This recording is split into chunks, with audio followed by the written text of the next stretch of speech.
Elon Musk owns most of the satellites, so really, you have to be a friend of Elon Musk to be saved.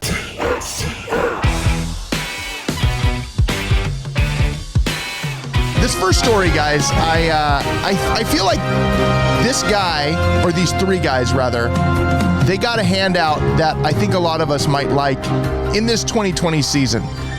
Because they got a handout. A hand up, maybe, is a better term for it. These men were lost. Well, like literally the plot of the TV show Lost.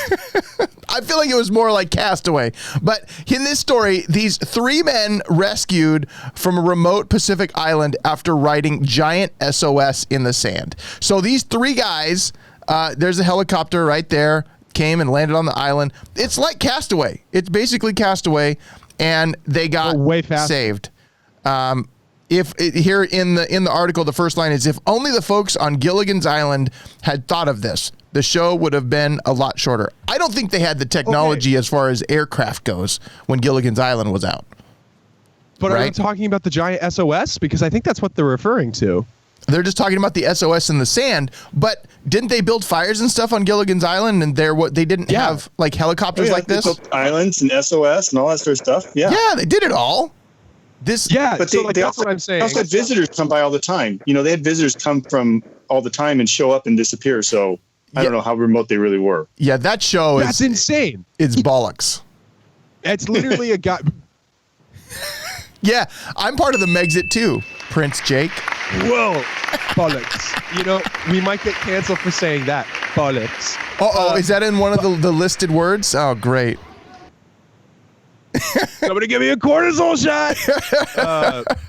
No, but the thing that I don't understand about this whole story is SOS signs, like the massive ones that you just write in the sand. That's been in every Castaway style of movie.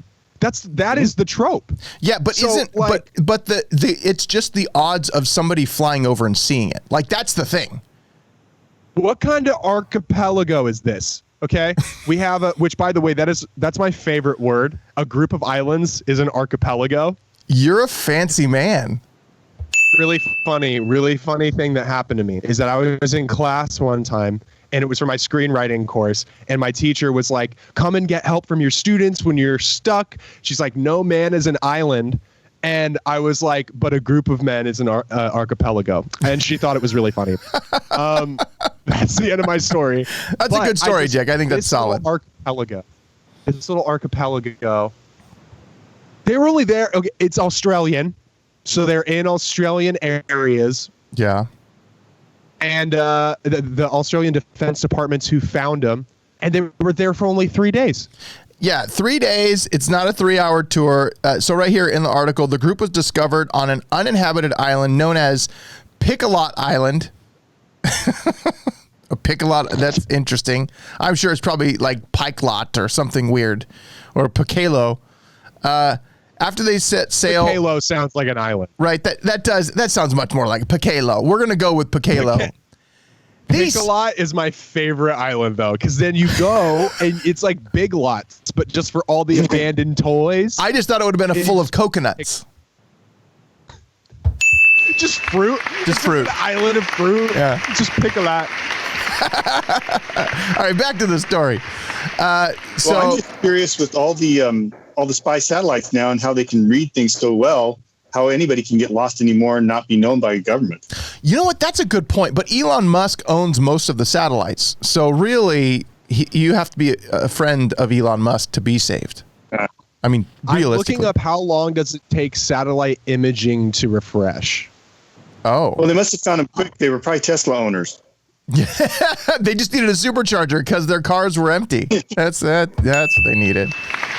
Steve, if you got stuck on an island anytime between 2017 and 2018, no, 2017 and 2019, you'd be pretty much screwed because they only update once every like 1 to 3 years. Oh, yeah. So maybe it's the technology. I think it is. Yeah. I mean, it's always the technology. It is. Maybe it's the fact that the primal technology is really where we need to go. We need to start reinventing the wheel. We need to start killing animals for food in any domestic place. Like even in Yorba Linda, we need to start hunting again. Like hunting dogs? We need that's the only animal, maybe horses in your dogs and horses, coyotes poaching horses. No. Jake's idea is no. Cars. This is Lord of the Flies, man. Cars again. Start driving. We need to start driving cars again that we pick up and we stop by putting our feet out really hard and like we slow down by doing that. So you're saying doing all this. The solution is to regress to days of the Flintstones. Absolutely. Yeah.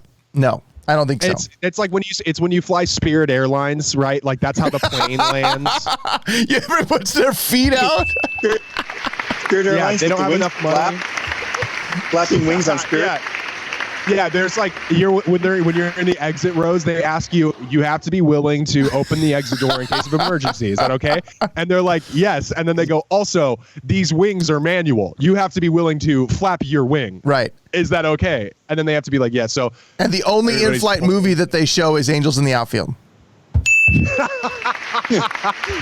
I love Nolan Ryan. So these guys were on an island and they got, so I'm looking at this picture and I'm like, I think I've seen this island on Survivor before. Like, I feel like that helicopter, that may have Jeff Probst inside. If we zoom in, I don't know. No, I can't see. I have a feeling this is Survivor related because we don't have a season. I have a feeling this is Survivor related. What, Steve? It's a conspiracy. Get Survivor notice. Yeah. It's like that's the producers of Survivor noticed that there were people stranded on an island. They go, get the cameras.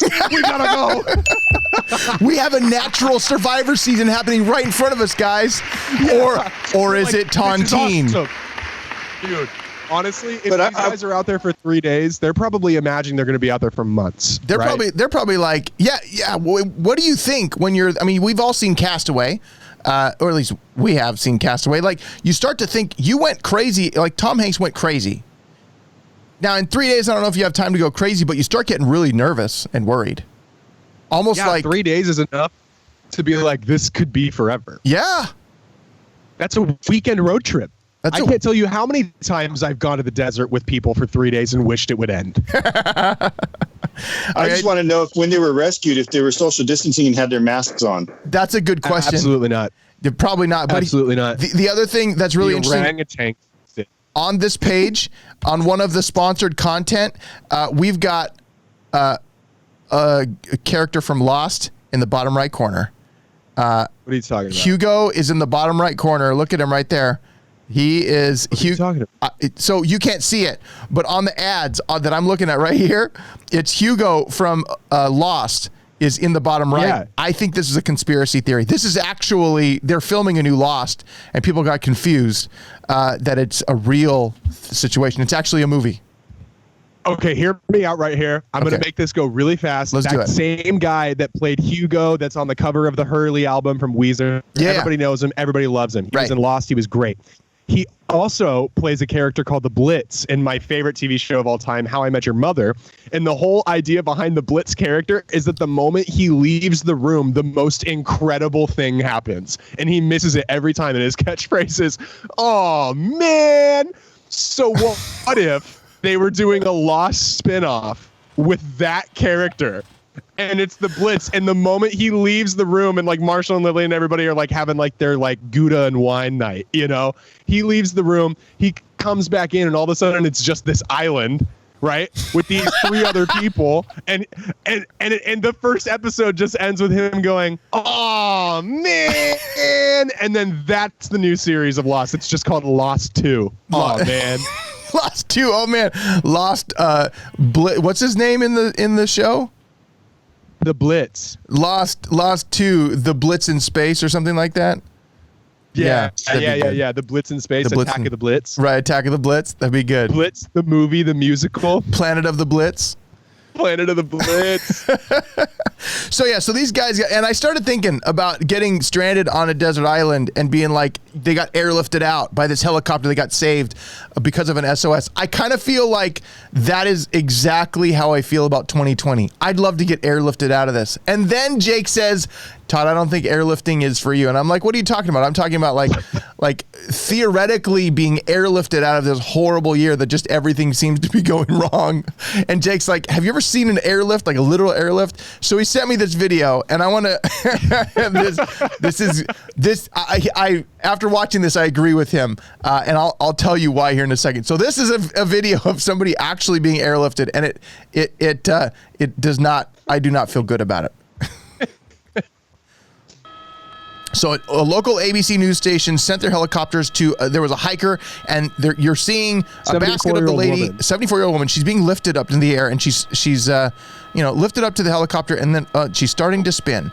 And that, like, Gotta let it back down. Try to I get nauseous just by kind of turning around in a circle. This lady is spinning literally like a helicopter blade. That's not. And the comment here by the copter, that's not good. Definitely passed out by now. It's going so fast.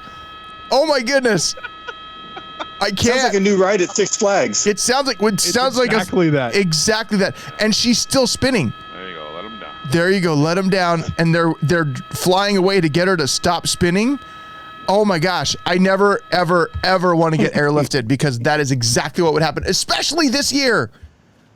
So when I was growing up, it wasn't uncommon for Todd and I to go to Disneyland together. Yes, that's true. And so my favorite ride at Disneyland was California Screamin' for so many years. And I remember there was one time I finally convinced you to go on this ride, and there's that little part where it goes upside down in the Mickey head, right? Yes. And that's, anytime that happens, Todd is like, not okay. I go from this face to like, yeah. I just remember the look going from you just be like, oh, to you just like next to me until we get to the bottom of the like little loop, and then you came to and you're like, ah, and you just started screaming immediately again. And I can only imagine that's exactly how you would be in an airlift. Yeah, no, I'd be gone. Like, It's so much better though now, because the Incredibles are there to take care of you. that's right. I'd have Elastigirl to hold me together. I don't know. Circles don't do well with me. I always told the kids. I always told the kids when they were younger, they were like, "Daddy, why don't you do roller coasters?" Like even carousels give me a problem. And so what Tammy and I told him was like, "Well, Daddy's allergic to circles." Daddy's he sees. So then the kids thought it was funny. They just look at me and they do this. And I'd play along and I'd be like, "Oh, no, don't do it." But yeah, my weakness. It's like my kryptonite. Thanks for checking out the Trending Stories Taking Over show. If you like that video, make sure to hit subscribe and the notification bell so you know whenever we have a new video, and you're aware of any of the live streams when we do a full show. You can subscribe to the podcast on iTunes, on Spotify, anywhere that you listen to podcasts. Go to TSTOshow.com, check it out, or watch one of these other videos over here. You're gonna like it. I have a feeling you're gonna love it.